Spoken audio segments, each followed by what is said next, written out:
Good morning, it's good to see you. I was just on my way into town and I came past a small temple here. Just on my way into town, came across a small temple. I've never seen so many Chanang-saris in my life. I don't know what the occasion was, but there are hundreds of them. And they're just full of their little gifts like rice and incense and flowers and biscuits, but just the sheer weight and the sheer number of them really surprised me and impressed me. And I have to say, it's a nice little temple as well. The Bodogols, as I now know them, thanks to the generosity of people telling me what they are, it looks like someone's just dropped over to see me. Hello. I finally got to see you on channel about a month ago, and I'm quite impressed with it. Oh, really? I just went, when I saw you here, I knew you were living in this area. I thought I'd stop by and say hi. That's really... You're much taller than I thought, too. It must be the hat, I think. No, I think it's the shoes. It must be the shoes, yeah. Not as tall as I used to be many years ago. I think we all shrink a little bit, don't we? What was your name, sir? I'm Dan. Dan. Dan from Canada. You're living in Sanur, are you, Dan? I'm living here now, yeah. Yeah, how long have you been living here? I was one of those who came for a month, and then next year I came for 2 months, and then 4 months, and then COVID hit, and I've been here ever since. Have you built a home here? Or, no, I'm one of these people who rent. I have a place back this way on Kasari, and I've been there now for 4 years. But as is happening everywhere, they're taking there's 4 villas on the large property, and the lease has expired, and the person who had the lease can't afford the new lease, and the person who can comes in. From what I hear, there's going to be 22 new ones going in. Really? To replace 4. Can I ask what your lease is worth, Dan? How much did you pay for yours back in the day? Oh, it would have been, I got it during COVID. Yeah. So I signed a 4-year agreement, and at that point it was very advantageous to the looker. Yeah, yeah, but sure. Now it runs probably about $2,000 a month. $2,000 a month. Yeah. Yeah. Thanks so much for saying good day. Really, really nice to meet you. Good to have met you. I can tell people now that I've met the celebrity YouTuber. I hope to see you around again, Dan. Thanks so much. Bye-bye. I'm in my favourite little coffee and pastry place. It's coffee and pastry, a Joglo coffee and pastry.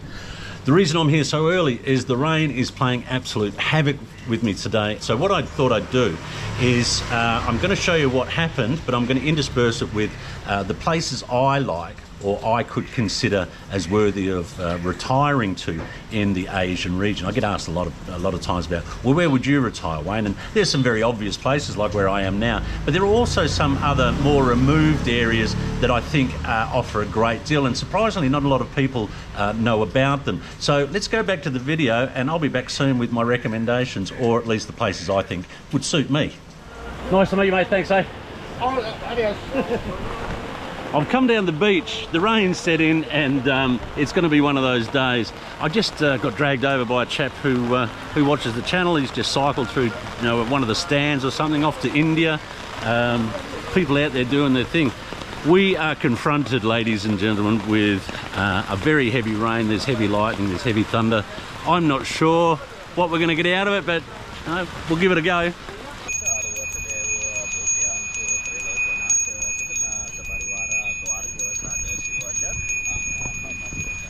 Perhaps it's kind of like a puja for the protection of a boat. I don't know. I'm going to have to find refuge. This rain is starting to come down now where it's made it a little bit difficult to get around. So I need to find a big tree or an umbrella. Selamat siang. Huh? Duduk? Yeah, oh, okay, yeah. Terima kasih ya. Oh, makasih banyak ya. Siapa nama anda? Kadek. Kadek, nama saya Wayne Kadek. Makasih banyak ya. Ya, silakan. Silakan berteduh. Oh, makasih. Kadek heard my my call and just randomly offered me a seat, and I think that's the thing a lot of people love about it. And I know I am preaching to the converted because we all do love the place, but you get this friendliness and this warmth, and these people are just so willing to accommodate you. If you have an issue, there's no problem with you need to get out of the rain, sit here, it's no problem. You need a coffee, come on, we can help you out. I've been in certain situations where I've broken down or got a flat tire or whatever, and there's just no hesitation on the part of the Balinese people to give you a hand. Sedikit sepi ya? Ya, sedikit. Karena mungkin karena mau Natal ya. Yeah. Natal dan tahun baru. Mungkin setelah Natal ramai. You run the beds here? You, Yes. Oh, With okay. the green umbrella only. How long have you been doing that, Kadek? Long do this one? Yeah. We just started around 2 months ago. Oh, yeah? Yeah. You have a family that are doing it, or just... Yes, we have one brother and 2 cousins with me. We're working together. Start from 6 o'clock in the morning, we clean the area, and after that they will going home, take a shower, and then 8 o'clock I will be here to Oh, really? clean up the rest. How much is it? Are these expensive? Like yours are the green ones? Yours are the green umbrellas, yeah? Yes, we have the same price here because we have association here. The prices start from 150, right? For the day? For whole day, and then for 2 person. And then for hours we charge 100,000 rupiah for maximum 3 hours for 2 persons. Oh, I see. Okay. And where are you from? Where are you from? Ooh, that was close, wasn't it? It is. Another reason to get out of the rain is this lightning is just getting closer and closer, and it's really quite dangerous, isn't it? Where are you? You from Sanur? Yes, I am from Sanur. So your family's from here, yeah? Yes. Ibu bapak? My father and my mom already passed away. Oh, sorry, yeah. That's okay, it's okay. At the moment, my brother still at a small war room. And your whole family's always been working on the beach, yeah? Yes, it is. Yeah. That's the life, huh? And you have a wife, my friend? Yes, I have a wife and 1 kid. Yeah. Oh, nice. Sounds like you've got a nice life, Cadet, yeah? I hope so. I hope so after the COVID. Yeah. It was very difficult for you guys, yeah? It is. Impossible, yeah? It is. What's your plan? What's your dream, Cadet? You want something more in life? Yes, of course. I want to make my son future more better and better. You want to give your son a better life than you had growing up, yeah? Of course. I'm sure you will, yeah? Thank you. So apart from Bali, there are 3 places that I could see myself retiring to. Bali's pretty much a given, and I think everyone understands my affection for the place, and everyone kind of gets the idea why people retire here. The first place is Lake Toba, or Danau Toba in Sumatra. The thing I like about Danau Toba so much is it's elevated. It's a lake the size of Singapore in what's an ancient volcano, or the caldera of an ancient volcano. And this landmass in the middle called Somoza has some wonderful scenery. It's elevated, it's cool. I think it's about 1,200 metres, 1,400 metres in elevation. So you're looking at about 27 degrees mostly during the day, which is considerably cooler than sort of the rest of Indonesia for that matter, apart from a few places. The rugged scenery is really quite dramatic. There's waterfalls. You're living to the backdrop of waterfalls during the wet season. It's just really a visually beautiful place to stay. There's the main centre, which appears to be a bit of a ghost town now, because Lake Toba was once on the trail, on the pancake trail as they called it. Then in '97 there was a financial crisis throughout Southeast Asia, and AirAsia started flying directly from Bangkok to Bali, or KL to Bali, so you could get cheap flights throughout the region, and it came off the trail so much, and now it's almost a ghost town in the main central tourist section of Somoza, which is called Tuk Tuk. The good thing about it is there's lots of places just out, little villages, little plots of land that you can rent or lease. There's houses you can rent in the rice fields, and it's really quiet, really tranquil. It's really beautiful to be there. The other thing, of course, are the Batak people themselves. Other than the Nepalese, the Balinese, I would put the Bataks as some of the most generous, warmest, friendliest people that I've ever met. They're very welcoming. It's one of my little pleasures when staying there is that you go to what they call a toddy shop. It's this sort of moonshine tuak that they make, and you can sit at these tables in these little toddy shops, and you'll sit with all the local people, and everyone will be really friendly, and you get to know your neighbours. English is reasonably well spoken, so that's not an issue. The infrastructure's there. Sometimes the internet can be a little bit wobbly, although I do know people who have spent a little bit of money and got satellite links and that, and their internet's very, very good. But it's about 4 hours on an early car to Medan, so you can fly into Medan internationally, so it's quite accessible, and from Medan it's only sort of 30 minutes or 40 minutes flight to KL and not much further to Singapore. The cost of living in Lake Toba is very, very good as well. It's also has this volcanic soil that makes the vegetables enormous.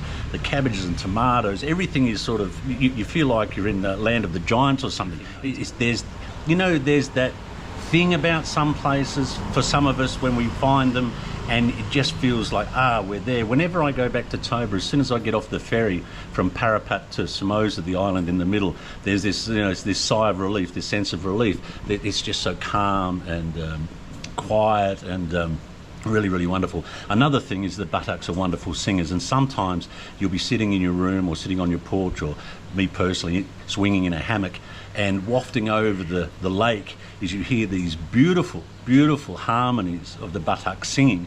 They have these quite deep, timbersome tonalities to their voice, and when a group of them starts singing in the evening and you're just relaxing with a red wine or whatever, it's just really, really, really beautiful, So yeah, Lake Toba.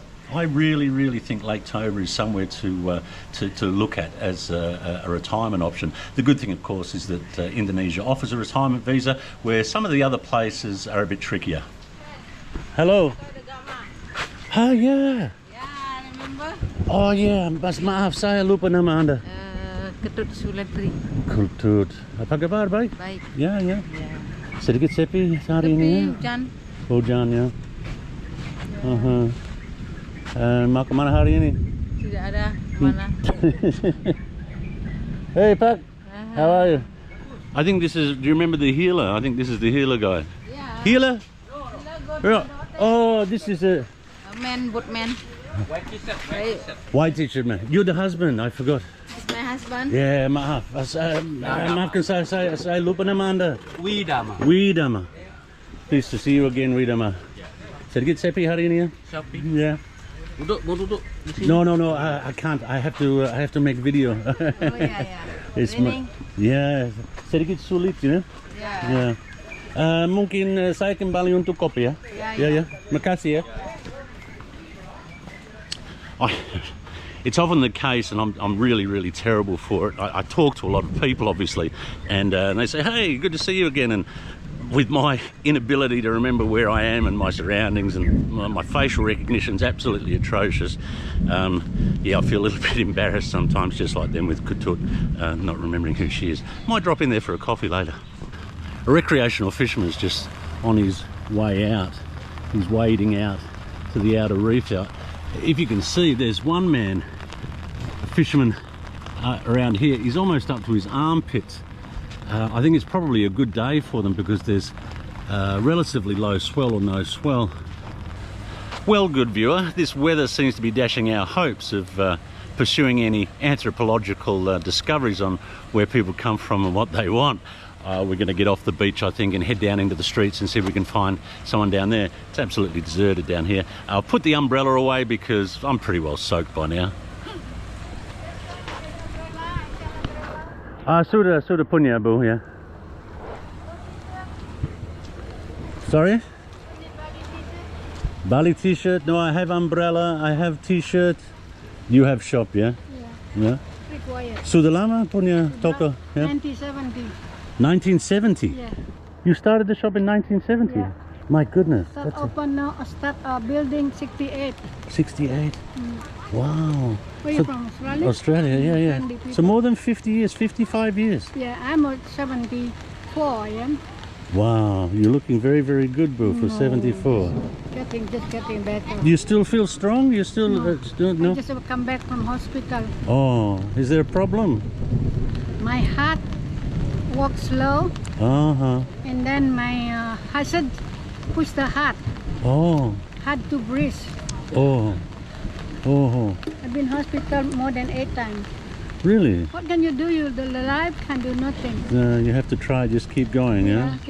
Sometimes stay home, I get boring at home. Sure. So, and then my son said, stay home. I said, boring, you get me older. Make stress. How old are you? 65? No, 58. Oh, you. But look a little bit old because of the beard, I think. Yeah. And I have to keep the beard because I'm a very handsome man and too handsome with the beard off, you know? I'm just joking, boo. Which is your shop, boo? I come and have a look at your shop. Thank you. Which one? Just round the corner. Just round the corner. What is your name? Coco. Coco. Yes. Uh-huh. And you are from Sanur? You live here, Coco? I come this way because it's the water. Oh, okay, okay. I'm making a video, Coco. Yeah, no problem. It's okay? It's okay, no problem. Selamat siang. Apa kabar semua? Baik. What part do you live in Australia? Sorry? What part do you live in? Perth, hello, how are you? Good, how are you? In Perth, yeah. Very close from here, take you 3 hours. Yeah, it's not so far. No. You- You have to go up, yeah? I think you understand many things, Yeah. Coco. We have no other job. Uh-huh. This is my job from 1970. And most of the tourists are from Australia? Yeah, so it's more crowded. Uh-huh. I just lost my friend from Sydney. Oh, really? Had problem diabetes, Uh-huh. and she just passed away. I think you have many friends, Coco, yeah? Yeah. Nice to be friendly, you know. Yeah. Oh, you do dresses. Yeah, shirt, you got shirt, men's shirt, t-shirt, you will have your size. Uh-huh. XL. How much are your t-shirts, Coco? Not much, Not much? no. It's double X. Oh, Nike. Do you have one just simple, plain, no, nothing? Nothing. Just very plain. What And you have this same shop for 50 years, this one? Yeah, same shop. And you make enough money in this shop that you can pay for food and rent? No. My son works, he Ah. helped me. Now, where does he work? He worked at Nusa Dua Beach. Oh, he works in one of the big hotels, yeah? Yeah, Nusa Dua Beach Hotel. It's come by motorbike. Oh, I see. Okay. Kuta Bali. But nothing simple with just plain, yeah? It's okay, boo. How much for one t-shirt? 150. 150? Yeah. Sedikit mahal, boo. Come on, come on, come Where you on. learn that word in Indonesian? I don't mind helping Bintang? Coco out, but bintang, Just for fun. just for fun, okay. How much? Come on. How much you pay? You do. Oh, mungkin 50. Oh, I'm sorry, darling. Because a big size. Because it's a big size. Yeah. What's your best price on this, boo? 120. 120 is your best price. Look, I tell you what, I'll give you 100, Yeah. and I think that's very good for you. I think it's very good for you, yeah? You need some short? No, I don't need shorts, boo. No short? No, it's fine. Thank you for your help, me. Yeah, no problem at all. Coco, I hope you have a good life and good You fun. want a plastic bag? Yeah, no, I already have it. Yeah. Thank you so much, Let Coco. me put you in the bag first. Okay, thank you. Because you have your video. Yeah, okay, thank you. Oh, your bag get wet. Yeah, it's already wet. Not in that one, Coco. In this one. I give plastic bag. Wait. Oh, This okay. already. Just put in. It's fine. If you just open that, put it in. Leave the plastic because it's wet otherwise. Yeah, it's yeah. sick. You can just put it in there. Yeah. Thank you for your help. No okay? problem, Coco. Thank you for talking with me, yeah? I hope that God bless you. And you too, yeah. Good luck with everything, yeah? Nice to meet you, Coco. Thank you. Oh, sudah punya. Look, I you know, it's fair to say that you know that was probably a little bit more than what you'd pay for a t-shirt, but at the end of the day, you know, there's no one here, and Coco, whether her illness or her ailments are legit, I'm not sure, but good enough to give me some of her time, so why not buy something? Found my trusty steed relatively quickly, which is unusual for me. Getting off the beach, too wet, not much happening there at all. Going to go that way and see what we stumble upon. The second place that I think warrants mention as a potential retirement destination is Pokhara. The first time I heard about Pokhara was in a Lonely Planet guide, and it was referred to as the oasis after India. For many people, they'd go to the bedlam and chaos of India with the knowledge that as soon as they've got through that, they could go and relax in Pokhara. Pokhara is a lakeside town in the western part of Nepal, and again, the people there, the Nepalese are just in a class of their own as far as warmth and sincerity and kindness goes, and that sort of is everywhere you go in Pokhara. Pokhara is changing. That lakeside area is becoming more sort of westernised to a degree, but you can still get out away from that. Rents are very, very cheap. I had a small investment in Pokhara some time ago, and I was renting an apartment there for, I think it was 80 Australian dollars a month. It's probably a little bit more expensive than that now, but obviously like anywhere else, the further you move away from that tourist part, the cheaper things get. There's the main city called Mahandarapol, and about halfway between Mahandarapol and Lakeside itself, you can get some really, really cheap apartments, you know, a couple of $100 a month. Living in Pokhara is very, very cheap. You can get a bus to Kathmandu, you can fly if you like. The roads to and from Pokhara can sometimes be a little bit awkward or difficult to get through. During monsoon there's landslides, and what should be a 6-hour bus ride can take 12 hours sometimes, as it has happened to me. The scenery again in Pokhara is just incredible. You can go to the other side of the lake and you can look at the Annapurna Massif, which has numerous 8,000 metre peaks, and these are the highest mountains in the world. And waking up in the morning, I remember a good friend of mine was living there at the same times I was occasionally, and we'd sit on his balcony where he was staying, and before us was these soaring peaks. The backdrop to Pokhara is probably the most dramatic and most beautiful of any place that I've been. So there's that visual aspect of being in Pokhara. It's really, really wonderful to look around when you're having your morning tea or whatever. Many of the people I know who stay in Pokhara, they don't stay in that lakeside sort of area. They live a little bit further out. But once you're in that lakeside area, you now have a good range of food, international food, from Korean barbecue to pizza, you name it, Thai, Vietnamese, you can all get it now in Lakeside. So a lot of the people I know who spend a lot of time there, they're probably a couple of kilometres away from that tourist area, and they just duck in when they need something or need to satiate that palate for a different type of flavour than a dal bhat. The one small issue with wanting to spend extended periods of time in Nepal, of course, is the visa issue on retirement visas. They don't actually offer a retirement visa.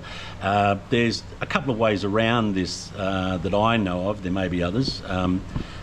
What some people do, you're allowed to spend 5 months a year in Nepal. So what some people do, that's per calendar year. So you're allowed to spend 5 months per calendar year in Nepal. What some people do is they start their visa at the end, the last 5 months of a year, and then they just extend it or leave the country quickly and come back and do the first 5 months of the next year. So essentially they get 10 months in a period. But then of course there's that period at the back end of the second year where you've got 7 months that you have to find somewhere else to go. There are people who use Pokhara for 5 months of the year and go to another place for the remainder of the year in Indonesia or Thailand, and they alternate between the two destinations.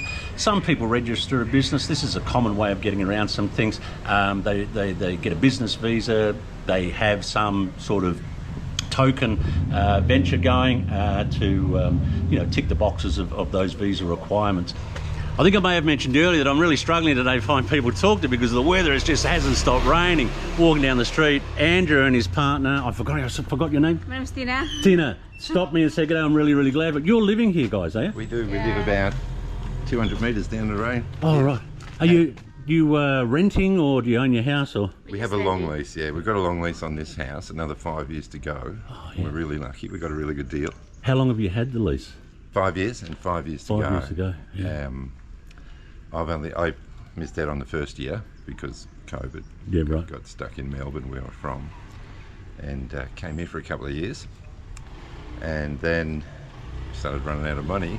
So I found a job, a FIFO job. I'm from Melbourne, and we don't know what FIFO is in Victoria. Right. I met lots of guys here that were doing FIFO, so I searched around to find something I could do, and all I could do was find a job driving buses. Well, that's all right. And for 2 years I did a 2-in-1 roster where I was home for a week and at work for 2 weeks.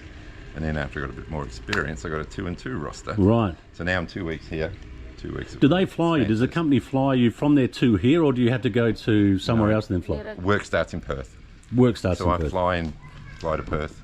I leave home at 7 o'clock in the evening, and I get to work at 7 o'clock the next day. Wow. So it's a bit of a red eye, but I don't sacrifice a day at home. But you get that 2 way. weeks here. Yes. That's right. And then when I go back to work, when I come home, I leave work, leave the camp at 7 o'clock, and again I'm back here by about 6 o'clock. Really? Yeah. You've got a good deal, Andrew. Yes. There's going to be a few and people it's not envious. so much. It's not so expensive when you offset the price of the travel to the cost of living here, Sure. we're miles better off. Sure. Can I ask, and it's an intrusive question, and I apologise for it, but so many people are interested in the cost of things. Can I ask what your lease was? How much that was for No, 10 that's years? because the secret. We're Yeah. Oh, okay. super lucky. The people really love my wife that own the house that we're in. Right. She's a Balinese woman married to an Aussie guy in Perth, Right. and they've given us a ridiculous deal. Okay. But I can tell you, our neighbours on the other side of Bumiayu there in the gang are paying Maybe in 200. and around 200 to 300 a year, 30,000 Australian. 30,000 Australian. My mate has knocked down his house because his wife's Indonesian, so he owns the house. He's 2 doors down from us. He knocked down the old house, built a beautiful villa, and he's been offered up around 50,000 a year Australian. Really? For that villa. Really? So we're in fear of being gentrified out of this. Goodness me. It's That's getting expensive now. crazy, yeah. That's So- crazy. So what we're planning to do is buy a little bit out of the tourist area, buy some land and just build a small place for the two of us. Yeah. At the moment, we've got a big old house with 4 bedrooms that's full of Tina's family from Timor because she's Timorese. So Yeah, yeah. And Tina has 2 beauty salons in the main street, Oh, does she? Yeah. which is staffed with all people from family or people, neighbours from the village. Yeah, yeah, yeah. We bring them over and they stay That's with us. often the way. I noticed there was a bar somewhere and it was just full of Sumatrans, and there was another place that That's was right. full of Timor, so they right. bring their people over from their village, and I think that's a good way of doing Yeah, things, really. yeah, You know the people. Got one girl with us now. She's only been there for a couple of weeks. Tina's sister's come to stay with us, and she brought her sister-in-law over with Oh, us. right. You know, a young lady, and she's learned Yeah. a trade. There's no options for her back there in Adelaide. Yeah.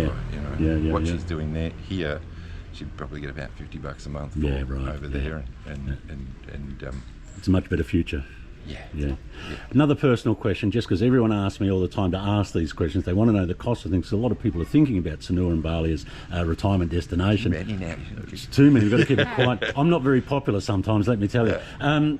What does it, on average, ballpark figure? What are your running costs? What does it cost you as a month This cost maybe like We budget for $1,500 a month. Yeah, for Australia? $1,500 a month. Not Australia. including the cost of the rent of the property. Yeah, sure. But we live well. We have another cousin of Timor's, a beautiful young lady who looks after everything in the house, Yeah, and we eat out probably 60% of the meals. yeah. That's a good budget. I think a lot of people, that's an area or a budget that they were hoping for, and a lot of people worry that that's now unattainable in some parts, you know. I think we have a great advantage in that Tina's Indonesian, Yeah, you know, so we know how to get things a little bit cheaper, and you know, yeah. cook and shop in the right places, Yeah. and all that sort of stuff. Done. So your visa, you're on a Kitas, or Itas. I'm on a family kitas now. I was on a retirement kitas for the first few years I was here, which you only have to be 55 years old. And Went up to 60 though, didn't it? Now the retirement. no, No? I don't Still think so. 55? Well, no one told me that anyway. Oh, but okay, yeah, perhaps. yeah. But after we got married, Tina became my sponsor to be here, and I'm on a marriage visa now. So I've got a kitas for 2 years, and then when that finishes, I take on a kitap for 5 years. Uh-huh. Which is less buggerising around. Yeah, and then after that, you've got the option of becoming a resident, I think, isn't it? Or Well, I think the next option is to become a citizen, but you'll Citizen. never do that because you're giving up your Aussie passport. You don't want to do that. Pension and the Yeah. best passport in the world, and all that kind of thing. you never know what's down the track. You know, I think it's always prudent to keep both if you can. Oh, yeah. I'm not going to work here, so there's no need. Yeah, you know. sure. Andrew, you've been really helpful, because not everyone is willing to give up their personal information, how much they're spending and what things are cost, and everyone wants to know, So I'm really grateful for you taking your time and sharing your we stuff. saw you wandering Really, down the really street, nice. mate. Thank you, Stina. Thank you. Good luck with your business, yeah? Thank you. Good luck with you, mate. The third area I could see myself retiring to is in the southwest part of India. The areas of southern Goa around Palolem or Palolem, as well as Kerala. Kerala's a wonderful place, whether it be the backwaters, whether it be Varkala. There's a couple of reasons why I really like this area. One is the Indian people in these areas are really generous, really warm. Not to say that Indian people in other parts are particularly different, but I just found I connected quite easily with the people in that region of India. I also found that Kerala had a lot of people, almost everyone, that spoke English, and that makes it really, really easy to communicate, because I think one of the joys of retiring to areas like I've mentioned is the actual interaction with locals and sharing that area or that space or that time with them. And I found it very, very easy to engage and socialise with Indians in that region. There's some really dramatic landscapes as well, whether it be the cliffs of Pokhara, whether it be the backwaters of Aleppi, Kochi. There's so much in a small area that can amuse you for a long time, I found anyway. I also found in this region of India a lot of other Westerners who had been there a long time or were had just moved there, started businesses. And I found that the expats of this area had a particular nature about them. They were very laid back, very sort of easygoing, very well travelled, had a diverse range of interests, whether they be artists or writers or whatever. And I found that their company and the conversations that I had with the local expats there really, really enjoyable. It seems that part of India, or perhaps India in general, attracts a certain type of person, and I was really grateful for that, because the time spent with the other expats was great. India, of course, doesn't have the facility of a retirement visa either, so you have to navigate that as well. The tourist visas for some nationalities aren't ideal either, so I found that a lot of people that I met who were long-term stayers in this part of India, they also were registering a business and using that vehicle to stay longer. For some of us, the cost of living considerations are important in these areas, and India offers, or this southwestern region of Kerala and southern Goa, offers some really, really good value as well. You can get some really cheap rents there. The food, India is probably the cheapest place to eat out every day if you wanted to, and yeah, look, there's no reason why you couldn't live a simple but enjoyable existence in India on $500 a month. I know many that do. Healthcare in India is of a world-class standard and very, very affordable. You have free public hospitals. I've used them from time to time and was stunned when I wasn't being asked for any money. It was just a public hospital. It's free. The private hospitals, even though they're not free, relative to anywhere else like Thailand or Singapore or Malaysia, it's incredibly cheap for an operation, and it would be very, very easy there to be self-insured if you had some major issue. Now, having that sort of peace of mind in India, I think, is quite nice, knowing that there's a high standard of healthcare at reasonable prices. So apart from the tricky issues of staying long term in India, although you can get around that if you have a chat to the right agent, India is really underrated, I think, personally, as somewhere that you could spend a lot of time or retire. You know, there's a lot of India carries a huge stigma, and there are elements or parts of India that live up to that, but there are also areas that don't. You know, and I think it's a little unfortunate that the whole of India gets tarred with that one brush, when I personally experienced a vastly different type of India to what's often promoted. You know. This has been one very wet day, and that's just about it for me. As always, thanks very much for coming along for the ride. I hope you're well and happy in life and doing the things you want to do. We'll see you soon.